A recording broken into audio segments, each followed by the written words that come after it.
श्री उमापति महादेव की जय। श्री लक्ष्मी नारायण भगवान की जय। नवग्रह देवताओं की जय। शनिदेव महाराज की जय। प्रिय भक्तजनों, आज हम इस वीडियो में शनिवार व्रत कथा सुनेंगे। तो आइए शुरू करते हैं। उससे पहले आप सभी प्रेम से बोलिए शनिदेव महाराज की जय। नवग्रह देवताओं की जय। एक समय स्वर्गलोक में इस बात पर विवाद छिड़ गया कि 9 ग्रहों में से सबसे बड़ा कौन है। यह विवाद इतना आगे चला गया कि यह एक युद्ध की स्थिति बन गई। इस बात के निष्कर्ष पर पहुंचने के लिए सभी देवता देवराज इंद्र के पास पहुंच गए और उन्होंने कहा, हे देवराज, अब आप ही निर्णय करें कि हम सब में सबसे बड़ा कौन है। देवताओं द्वारा पूछे गए इस सवाल से देवराज इंद्र उलझन में पड़ गए। तब इंद्रदेव ने कहा कि मैं इस प्रश्न का उत्तर नहीं दे सकता हूँ, मैं असमर्थ हूँ। इस सवाल का जवाब पाने के लिए वह सभी पृथ्वी लोक में उज्जैनी नगरी के राजा विक्रमादित्य के पास गए। तब राजा विक्रमादित्य के महल पहुंचकर सभी देवताओं ने प्रश्न किया। इस पर राजा विक्रमादित्य भी असमंजस में पड़ गए। वो सोच रहे थे कि सभी के पास अपनी अपनी शक्तियां हैं, जिसके चलते वो महान हैं। अगर किसी को छोटा या बड़ा कहा गया तो उन्हें क्रोध के कारण काफी हानि हो सकती है। इसी बीच राजा को एक तरीका सूझा। उन्होंने 9 तरह की धातु बनवाई, जिसमें स्वर्ण, रजत, कांसा, ताम्र, सीसा, रांगा, जस्ता, अभ्रक वह लोहे शामिल थे। तब राजा ने सभी धातुओं को एक एक आसन के पीछे रख दिया और इसके बाद उन्होंने सभी देवताओं को सिंहासन पर बैठने के लिए कहा। तब धातुओं के गुणों के अनुसार सभी आसनों को एक दूसरे के पीछे रखवा कर उन्होंने देवताओं को अपने अपने सिंहासन पर बैठने को कहा। और जब सभी देवताओं ने अपना अपना आसन ग्रहण कर लिया, तब राजा विक्रमादित्य ने कहा, इस बात का निर्णय हो चुका है।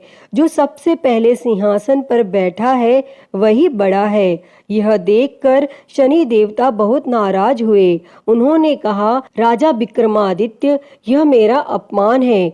तुमने मुझे सबसे पीछे बिठाया है। मैं तुम्हारा विनाश कर दूंगा। तुम मेरी शक्तियों को नहीं जानते हो। तब शनि देव ने कहा, एक राशि पर सूर्य 1 महीने, चंद्रमा 2.25 महीने, मंगल 1.5 महीने, बुध और शुक्र 1 महीने, बृहस्पति 13 महीने रहते हैं, लेकिन मैं किसी भी राशि पर 7.5 वर्ष रहता हूँ। मैंने अपने प्रकोप से बड़े बड़े देवताओं को पीड़ित किया है। वो मेरा ही प्रकोप था कि भगवान राम को वन में जाकर रहना पड़ा था, क्योंकि उन पर 7.5 थी और रावण की मृत्यु भी इसी कारण हुई। अब तू भी मेरे प्रकोप से नहीं बच पाएगा। और शनि देव ने बेहद क्रोध में वहां से विदा ली और वहीं बाकी देवता खुशी खुशी वहां से चले गए। इसके बाद सब कुछ सामान्य ही चलता रहा। राजा विक्रमादित्य पहले की ही तरह न्याय करते रहे। दिन ऐसे ही बीतते रहे, लेकिन शनि देव अपना अपमान नहीं भूले। एक दिन शनि देव बदला लेने के लिए घोड़े के व्यापारी के रूप में राज्य पहुंचे। जब राजा विक्रमादित्य को इस बात का पता चला तो उन्होंने अपने अश्वपाल को कुछ घोड़े खरीदने के लिए भेजा। जब अश्वपाल लौट आया और राजा को बताया कि घोड़े बेहद ही कीमती हैं, तब राजा ने खुद जाकर एक सुंदर और शक्तिशाली घोड़ा पसंद किया और उसकी चाल देखने के लिए घोड़े पर सवार हो गए। जैसे ही राजा विक्रमादित्य घोड़े पर बैठे, वैसे ही घोड़ा बिजली की रफ्तार में दौड़ पड़ा। घोड़ा राजा को एक जंगल ले गया और वहां जाकर राजा को नीचे गिरा दिया और फिर कहीं वह गायब हो गया। तब राज्य का रास्ता ढूंढने के लिए राजा जंगल में भटकने लगा, लेकिन उसे कोई रास्ता नहीं मिला। और कुछ समय बाद उसे एक चरवाहा मिला और भूख प्यास से परेशान उस राजा ने चरवाहे से पानी मांगा। चरवाहे ने उसे पानी दिया और राजा ने उसे अपनी एक अंगूठी दे दी। तब रास्ता पूछकर राजा जंगल से निकल गया और पास में ही मौजूद एक नगर में पहुंच गया। और एक सेठ की दुकान पर राजा ने कुछ आराम के लिए रुका और वहां सेठ से बातचीत करते हुए उसने बताया कि वह उज्जैनी नगरी से आया है। तब राजा कुछ देर तक उस दुकान पर बैठा। जितनी देर वो वहां बैठा, सेठ जी की काफी बिक्री हो गई। तब सेठ ने खुद को बहुत भाग्यवान समझा और सेठ ने राजा को अपने घर खाने पर आमंत्रित किया। और सेठ के घर में एक खूंटी पर सोने का हार लटका था और उसी कमरे में वह राजा को छोड़कर चला गया। और कुछ समय बाद खूंटी उस सोने के हार को निगल गई। तब सेठ ने विक्रमादित्य से वापस आकर पूछा कि उसका हार कहाँ है। तब राजा ने उसे हार गायब होने की बात बताई। इस पर सेठ ने क्रोधित होकर चोरी करने के अपराध में विक्रमादित्य के हाथ पांव काटने का आदेश दे दिया। तब राजा विक्रमादित्य के हाथ पांव काट कर उसे नगर की सड़क पर छोड़ दिया गया। फिर कुछ समय बाद विक्रमादित्य को एक तेली अपने साथ ले गया। तेली ने उसे अपने कोल्हू पर बैठा दिया। वह पूरा दिन बैलों को आवाज देकर हाँकता था और विक्रमादित्य का जीवन इसी तरह यापन होता रहा। और उस पर शनि की 7.5 थी, जिसके खत्म होने पर वर्षा ऋतु शुरू हुई। एक दिन राजा मेघ मल्हार गा रहा था। उसी समय उस नगर के राजा की बेटी राजकुमारी मोहिनी ने उसकी आवाज सुनी।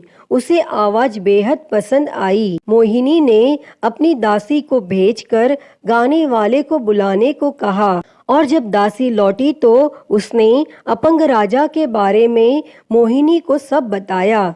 लेकिन राजकुमारी उसके मेघ मल्हार पर मोहित हो चुकी थी और अपंग होने के बाद भी वह राजा से विवाह करने के लिए मान गई। जब मोहिनी के माता पिता को इस बात का पता चला तो वो हैरान रह गए। तब रानी ने अपनी बेटी को समझाते हुए कहा कि तेरे भाग्य में किसी राजा की रानी का सुख है, तू इस अपंग से क्यों विवाह करना चाहती है। लेकिन समझाने के बावजूद भी राजकुमारी अड़ी रही और अपनी जिद को पूरा कराने के लिए राजकुमारी ने भोजन छोड़ दिया।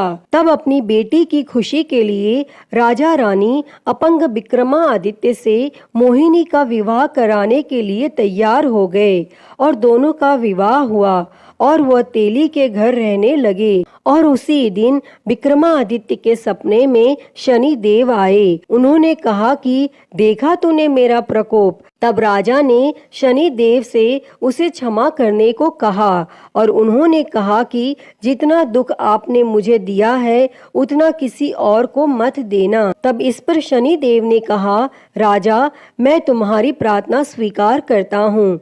जो कोई व्यक्ति मुझे पूजेगा, व्रत करेगा और मेरी कथा सुनेगा, उस पर मेरी कृपा दृष्टि हमेशा बनी रहेगी।